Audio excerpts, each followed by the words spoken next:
Halo para siswa, dalam video pembelajaran ini kita akan membahas tentang aplikasi atau penerapan larutan buffer dalam kehidupan sehari-hari. Materi tentang larutan buffer ini ada di dalam kurikulum kimia kelas 11, baik itu di SMA maupun di SMK. Sebelum saya bahas tentang aplikasi atau penerapan larutan buffer dalam kehidupan sehari-hari, saya akan review dulu apa sih yang dimaksud tentang larutan buffer. Larutan buffer mempunyai nama lain, yaitu larutan penyangga, dan juga disebut larutan dapar. Larutan buffer adalah larutan yang dapat mempertahankan nilai pH tertentu, atau pH-nya relatif tidak berubah, atau mengalami perubahan sedikit sekali, bila dilakukan 3 perlakuan, yaitu bila ditambah sedikit asam, atau ditambah sedikit basa, atau diencerkan. Ada 2 macam larutan buffer. Yang pertama adalah larutan buffer asam, yang mempertahankan pH di daerah asam. Larutan buffer asam mengandung komponen asam lemah dan basa konjugasinya. Dan larutan buffer asam ini dapat dibuat dengan 2 cara. Yang pertama, mencampurkan asam lemah dengan garamnya. Yang kedua, mereaksikan asam lemah dalam jumlah berlebih dengan suatu basa kuat. Larutan buffer yang kedua adalah larutan buffer basa, yang mempertahankan pH di daerah basa. Komponen larutan buffer basa adalah basa lemah dengan asam konjugasinya. Juga dapat dibuat dengan 2 cara, yaitu mencampurkan basa lemah dengan garamnya, atau mereaksikan basa lemah dalam jumlah berlebih dengan suatu asam kuat. Baiklah, kita akan masuk ke dalam aplikasi atau penerapan larutan buffer dalam kehidupan sehari-hari.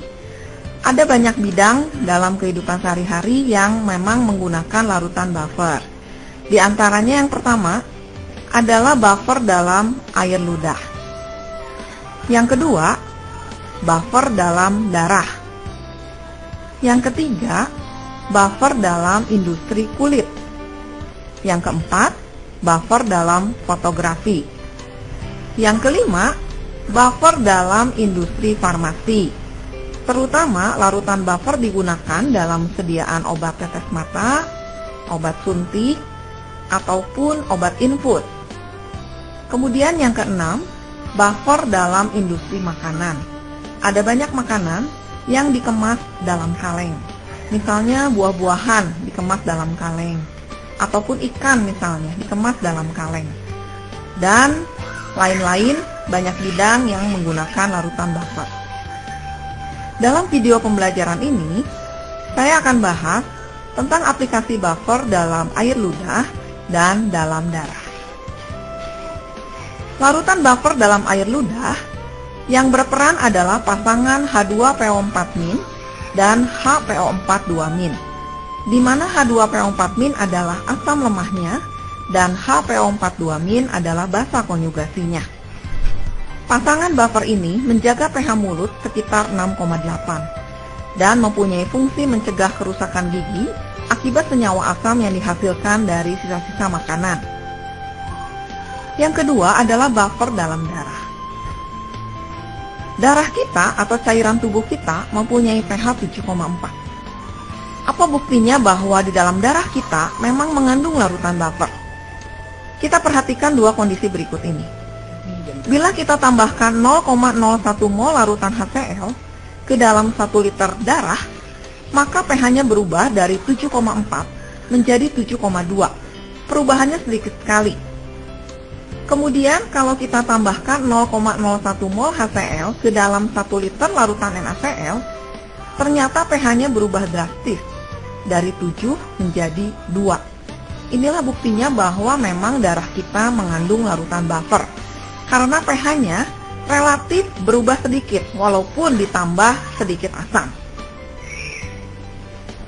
Cairan tubuh kita, baik cairan intrasel maupun cairan luar sel, merupakan larutan buffer. Sistem buffer yang berperan di dalam cairan intrasel adalah pasangan H2PO4- dan HPO42-, di mana H2PO4- adalah asam lemahnya, kemudian HPO42- adalah basa konjugasinya. Kemudian sistem buffer dalam cairan luar sel atau dalam darah adalah pasangan H2CO3 dan HCO3-, di mana perbandingannya adalah 1:20. Mengapa HCO3- lebih banyak? Karena ternyata metabolisme tubuh kita banyak menghasilkan asam.